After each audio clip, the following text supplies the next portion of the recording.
Hey, what's up, Dean Superperformance and Brett Shop. We got Ryan's cars up in the air, getting ready to do the intercooler. I got the radiator tube put on, hose is there, so he'll do the bottom one. Should be fairly easy considering all this stuff is open. I will have to take the charge pipe into the throttle body and come on a slight angle. It's not a big deal. Downpipe, all done. V-band inside. Super nice colors. So the welds are actually pretty damn sweet on both sides of that V-band. And then there's that angled piece. And there's the bullhorn. I think it looks really, really good. It matches the wastegate. Well, they both match. It sticks out a little farther than the wastegate so it doesn't burn the paint, hopefully. So next is the charge pipe. But I jumped on, once I got the downpipe done, started kind of looking at the placement for the intercooler. I got to cut the V-bands off and get the quick couplers welded on. Then I can mount that, run all the tubing for it. So got all that. I already got the turbo with the quick coupler on it. So I came over to the Jeep and immediately this header sucks. It's one of those shorties that's super tucked to the block, which is just dumb. It's a cheap eBay header.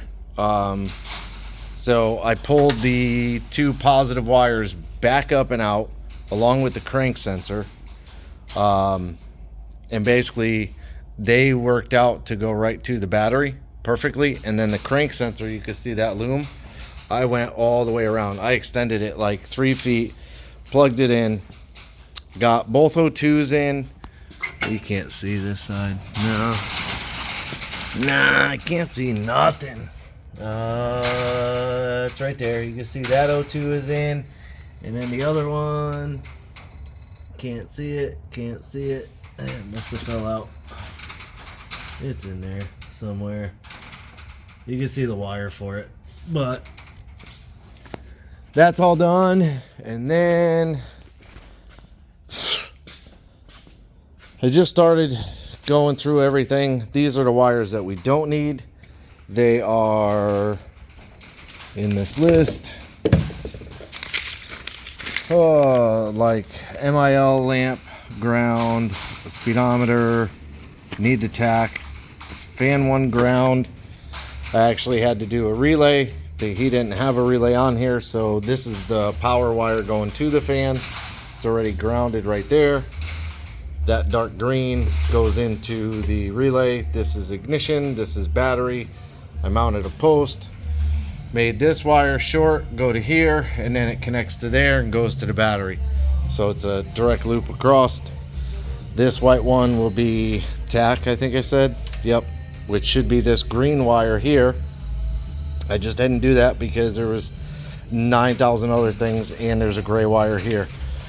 There were so many wires coming out. There was like 5 or 6 wires coming out that were not connected to anything. They were just kind of tucked and hidden. 3 of them were for the OBD sensor port that was under the dash. Literally, the power and the blue, which is serial data, weren't connected to anything. The ground was connected up under the dash somewhere. These just came out, and then you see they stripped the big end. Actually no, this was connected to that fuse box, the old fuse box. It was wrapped under the nut, I remember. That's why it stripped so long. But the serial data wasn't connected, so that wasn't working. Then there was like 2 more of those light green. They're under the dash, but they ran down to the transmission. And they're marked on the harness. I trimmed them back a little bit, but they're marked as high beam and turn. So I'm not sure what's going on there. This is the ground. that was connected to. So I got that port off of there, got those wires out, figured out what I needed. I believe this goes to the tack. The gray, I have no idea. I have to dig around for the gray one. Go back under. See, the tack's over here, and I can't see where that green and that gray end up going. Actually, the gray goes to the fuse panel. So there's another wire that they stuffed through. Yep. So this one is labeled fan power. Oh, cool. So I could have used that for the electric fan, which I'm sure they have the fuse in there. Has every one of them. Yep, electric fan. So I just have to figure out which one's which, and I believe it's this one. Oh, you son of a bitch. Oh, it seems to be melted in there. That's cool. I'll yank that out. I'll yank out all the ones that are just in there, like this cigarette lighter. Bet you it's in there. Coil. Hey, cigarette lighter. It's right there. So every fuse is in, and half this stuff is not connected. So all that is just a it's a short waiting to happen. Just this end of this wire just needs to touch something and it'll short. So I'll end up taking the fuses out that I could find aren't wired, and then I will see, like, here's another green one back there. Okay, yeah, we're not doing that, because that's a new fuse box, but whoever wired it is very confusing. I'm not doing it. No way, Jose. So yeah, but anywho, so the OBD port now is here and it works. But then I started looking at the relays, because you have to wire the fuel pump relay. And actually that fuse box is different than that fuse box. That is a single row of fuses on there. So this, I believe this is off a PSI harness website. They just stole the image, but you can see it says 2 switched or constant power for fuel pump. That should say 2 fused constant power, not switched. It could be switched, but it should be fused. Then 87 goes out to the fuel pump, which was that gray wire. You can see it right there. That goes into the harness and runs down. But the wiring was wrong for the fuel pump. They had the green triggering the positive, which they give you this relay diagram. So they had the green, which, see, PSI, fan wire, dark green for fan 1, dark blue for fan 2. So they had the green wire for the fuel pump on 86, and then 85 was a ground coming out of the harness, which didn't have ground. Neither one of the relays had ground. Like, the ground wires that were in them were not grounded, so that it's split somewhere in the harness. But I checked the coils; they all have good ground.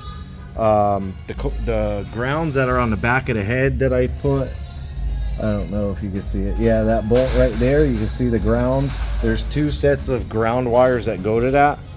Do not come to this ground. So I don't know where the ground got lost in here. It probably pulled out of the cheesy little connectors they used.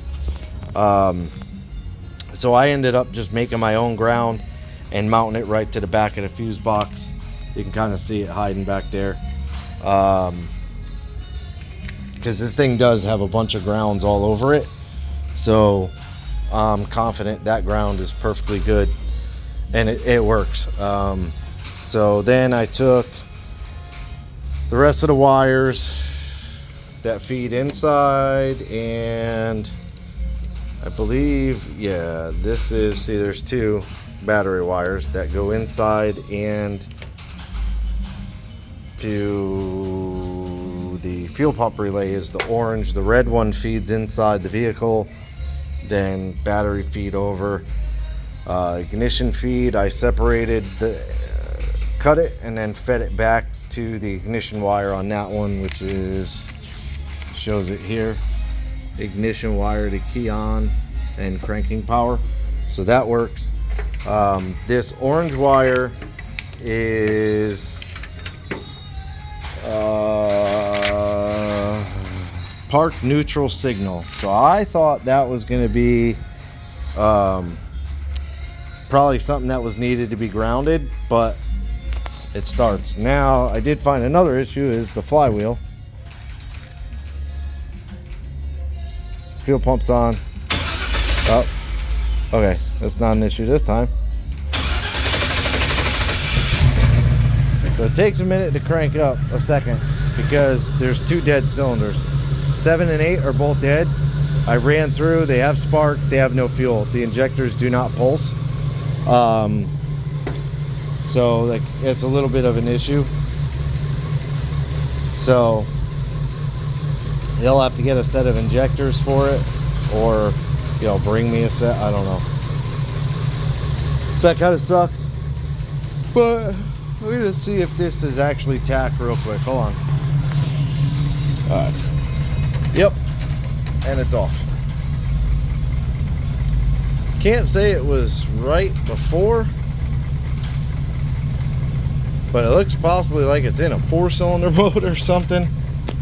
I don't know.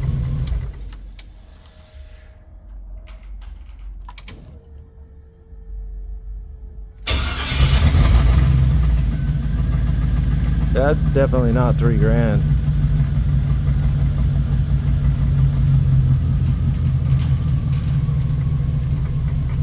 I mean, it could be. No, I don't know. I guess it could be the ECU program, or it could be the gauge could be wrong. That's really weird. That's definitely not 2,000 RPM. All the other gauges work except for coolant, which I found it's a mechanical gauge. Volts is reading, fuel's reading, oil pressures is reading, because that's mechanical. This is actually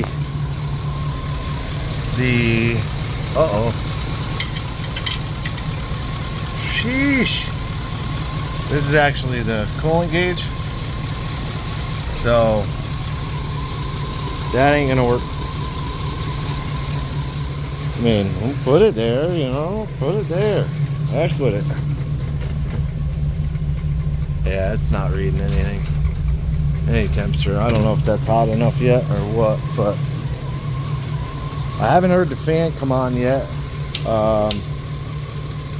It's definitely flowing warm water. It's not hot.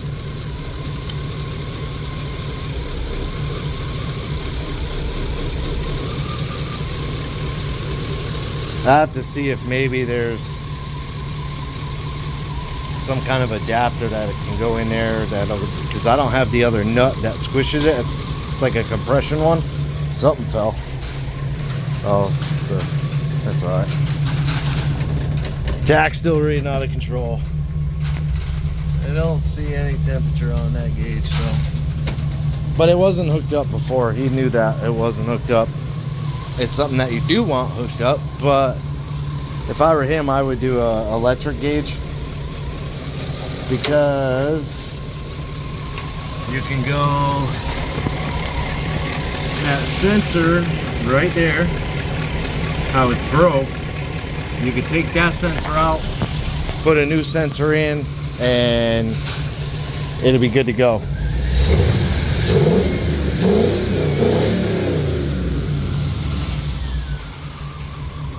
So yeah, see that, and I pulsed it with my meter thing, my injector pulser thing over here. I pulsed both injectors with the connector, and neither one of them pulsed. So I know they're no good. But anyways, that is the Jeep. Kind of done. Just got to get some injectors in it, and then we're gonna kind of go through the tune and make sure everything looks good. And it doesn't smell super rich. I can smell the unburned fuel coming, or I can smell like the 2 cylinders are a little bit acting funky. I think it's giving it like a false lean or something, and it's making it a little bit richer, but it's not overly puke rich. But yeah, I don't know. Now I'm just yapping. So yeah, I will get some injectors in it, and then that's kind of it. So probably tomorrow I'll probably be doing Ryan's car all day. There goes the fan. And it's wired the right way. Yay! So that's it for now. Thanks for watching. Like, subscribe, leave a comment, hit the bell to be notified of new videos. Have a good day.